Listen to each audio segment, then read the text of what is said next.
साहस सरोकार। नमस्कार, मैं हूं अर्चना, आप देख रहे हैं प्राइम टीवी। वक्त हो गया है उपचुनाव से जुड़ी एक बड़ी खबर का। भाजपा ने अपने चुनाव के लिए एक बड़ी अपडेट बता दें, सूची जारी कर दी है। भाजपा ने 7 प्रत्याशियों की सूची जारी कर दी है। इस वक्त की बड़ी अपडेट उपचुनाव को लेकर, जहां करहल से अनुजेश यादव भाजपा के प्रत्याशी बनाए गए हैं। बता दें, वहीं कुंदरकी से रामवीर सिंह को भाजपा ने अपना प्रत्याशी बनाया है। 7 प्रत्याशियों के नामों की घोषणा कर दी है भाजपा ने। फूलपुर सीट से दीपक पटेल को भाजपा ने टिकट दिया है और वहीं गाजियाबाद से संजीव शर्मा को भाजपा ने अपना प्रत्याशी बनाया है। बता दें, ये बड़ी अपडेट। खैर से सुरेंद्र दिलेर को टिकट मिला है, तो वहीं आपको बता दें कि भाजपा ने मंझवा से सुष्मिता मौर्य को अपना प्रत्याशी बनाया है उपचुनाव के लिए। ये बड़ी अपडेट। कटहरी से धर्मराज निषाद भाजपा प्रत्याशी बनाए गए हैं।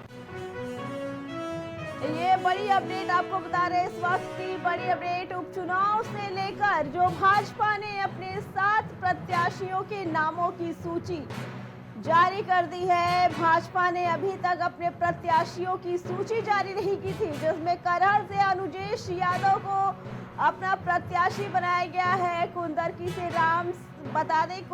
से रामवीर सिंह ठाकुर को भाजपा ने अपना प्रत्याशी उतारा है, तो वहीं फूलपुर सीट से दीपक पटेल को दिया गया है टिकट भाजपा की तरफ से। गाजियाबाद से संजीव शर्मा को भाजपा ने अपना प्रत्याशी बनाया है। ये बड़ी अपडेट। 7 लोगों की सूची जारी की गई है। खैर से सुरेंद्र दिलेर को टिकट दिया गया है उपचुनाव को लेकर, तो वहीं सुष्मिता मौर्य को भाजपा ने मंझवा से अपना प्रत्याशी बनाया है। ये बड़ी अपडेट आपको बता रहे हैं उपचुनाव को लेकर।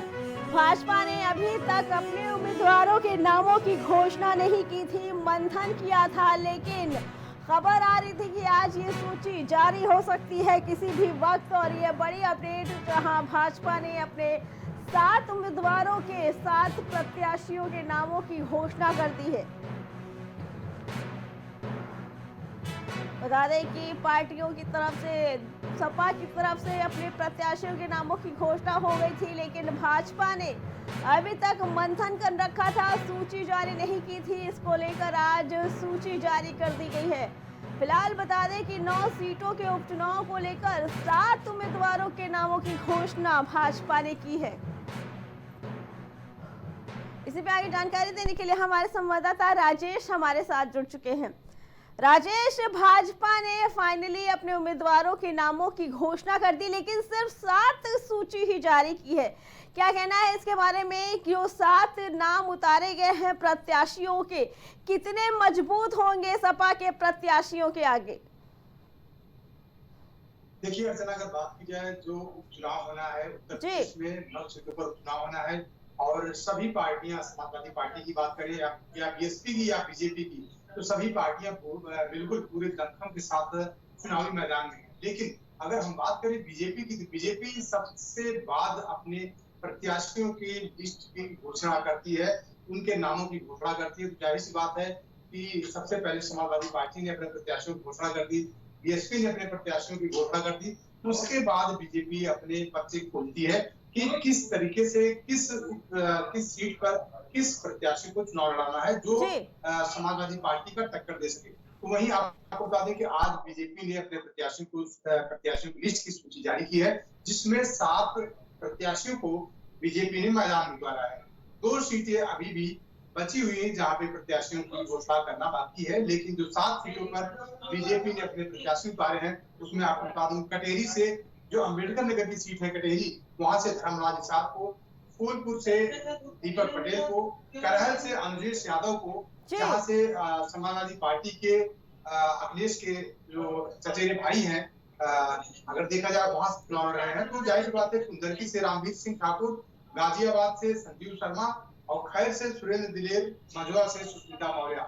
तो इन 7 नामों पर जो चर्चा की गई, 7 नामों को प्रत्याशी बनाया गया है। तो अब इसके बाद 2 सीटें बचती हैं। अब 2 सीटों पर कौन प्रत्याशी होगा या किस पार्टी से होगा? देखिए, एक चीज सबसे बड़ी बात आपको और बता दूं कि बीजेपी में जहां अंदर खाने कलह चल रही थी आरएलडी और निषाद पार्टी की, आरएलडी के लिए तो बीजेपी ने बोल दिया था एक सीट मीरापुर की, एक सीट पश्चिम यूपी में जो मीरापुर सीट है, मीरापुर सीट के लिए आरएलडी का नाम घोषणा कर दिया था।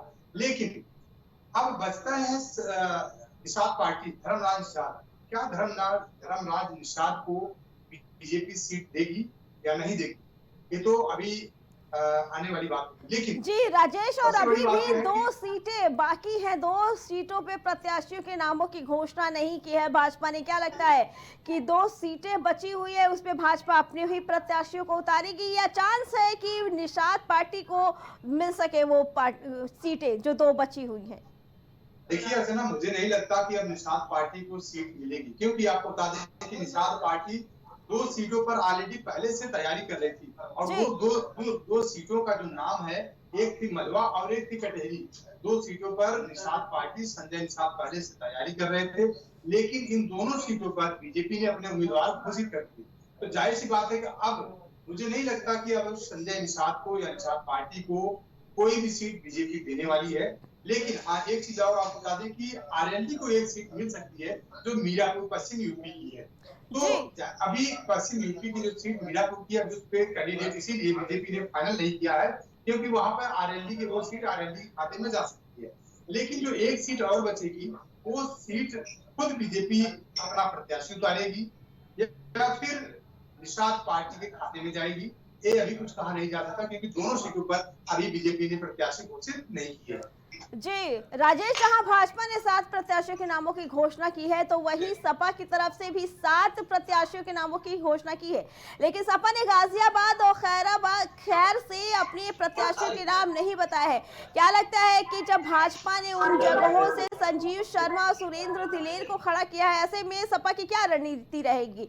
क्या वो कांग्रेस के प्रत्याशियों को उतारना चाहेगी उन जगह से, या अपने ही प्रत्याशी लेकर आएगी?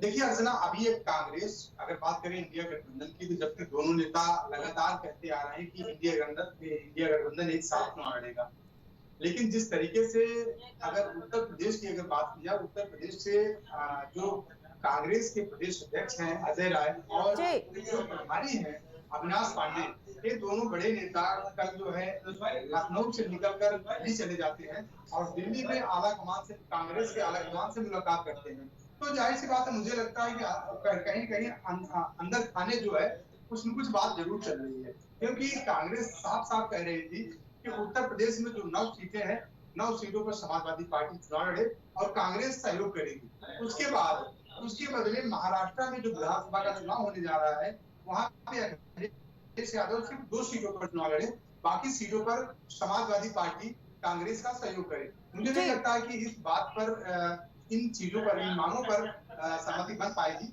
लेकिन ये चीज है कि अगर जो 3 सीटें बची है बस अभी समाजवादी पार्टी ने, आपको बता दूं कि समाजवादी पार्टी जो फूलपुर से अपने कैंडिडेट को घोषित की थी, मुझे लगता है कि फूलपुर की सीट भी अगर कांग्रेस चुनाव लड़ती है तो 2 सीट के अलावा कांग्रेस को 3 सीटें समाजवादी पार्टी दे सकती है, जिसमें एक फूलपुर की भी सीट बची। जी राजेश, और जहां तक सपा के प्रत्याशियों के नामों की घोषणा की गई है, तो मंझरा और कटेहरी, फूलपुर और करहल की जो बात की जाए, तो जो सपा के प्रत्याशी हैं काफी अच्छा वहां पे उनकी पकड़ है। ऐसे में क्या लगता है कि जो भाजपा ने अपने प्रत्याशी उतारे हैं, कितना मुश्किल होगा उनको ये सीट जीतने के लिए? बिल्कुल अर्चना, अगर बात की जाए जिस तरीके से समाजवादी पार्टी अगर आप बात कर रहे हैं, तो पिछले अगर चुनाव की बात की जाए तो पिछले चुनाव में समाजवादी पार्टी के पास इन 10 सीटों में से 5 सीटें समाजवादी पार्टी के पास थी और 5 सीटें बीजेपी के पास थी। लेकिन अब बीजेपी जो है 9 की 9 सीटें जीतने की पूरी कोशिश कर रही, क्योंकि ये बीजेपी के लिए, योगी आदित्यनाथ के लिए अग्नि परीक्षा है। वहीं अगर अखिलेश की बात करें तो अखिलेश भी 9 की 9 सीटें जीतने की पूरी कोशिश में है, क्योंकि अखिलेश के लिए 9 सीट जीतना उनके लिए बहुत बड़ा चैलेंज है, क्योंकि उनको 2007 अगर जो 9 सीटें जो पार्टी जीतती है उसके लिए 2027 की राह जो है आसान हो जाएगी। तो जाहिर सी बात है कि दोनों पार्टियां इसके लिए बिल्कुल पूरे दमखम के साथ मैदान में है। अभी तो देखने वाली बात हुई कौन पार्टी कितनी सीटें निकाल कर ले आती है। जी राजेश, आपका बहुत बहुत धन्यवाद। तो भाजपा ने अपने 7 प्रत्याशियों के नामों की घोषणा कर दी है। बता दें कि सपा ने अपने पहले ही 7 प्रत्याशियों के नाम उतार चुके हैं। आज भाजपा ने भी अपनी लिस्ट दे दी है। अब देखना ये है कि क्या रंग लाता है उपचुनाव के नतीजे। बता दें उत्तर प्रदेश में होने वाले उपचुनाव इस बार सपा और भाजपा दोनों के लिए ही अपनी इमेज बचाने की सवाल है, अपना साख बचाने का। बता दें कि उनकी साख दांव पे लगी है इस बार के उपचुनाव में लेकर। अब देखना है कि प्रत्याशियों के नाम सामने आने के बाद अब सीटों की लड़ाई का रुख किस ओर बैठता है। फिलहाल ये अपडेट आपको बता रहे हैं यूपी उपचुनाव से जुड़ी हुई, जहां आज भाजपा ने अपने 7 प्रत्याशियों के नामों की घोषणा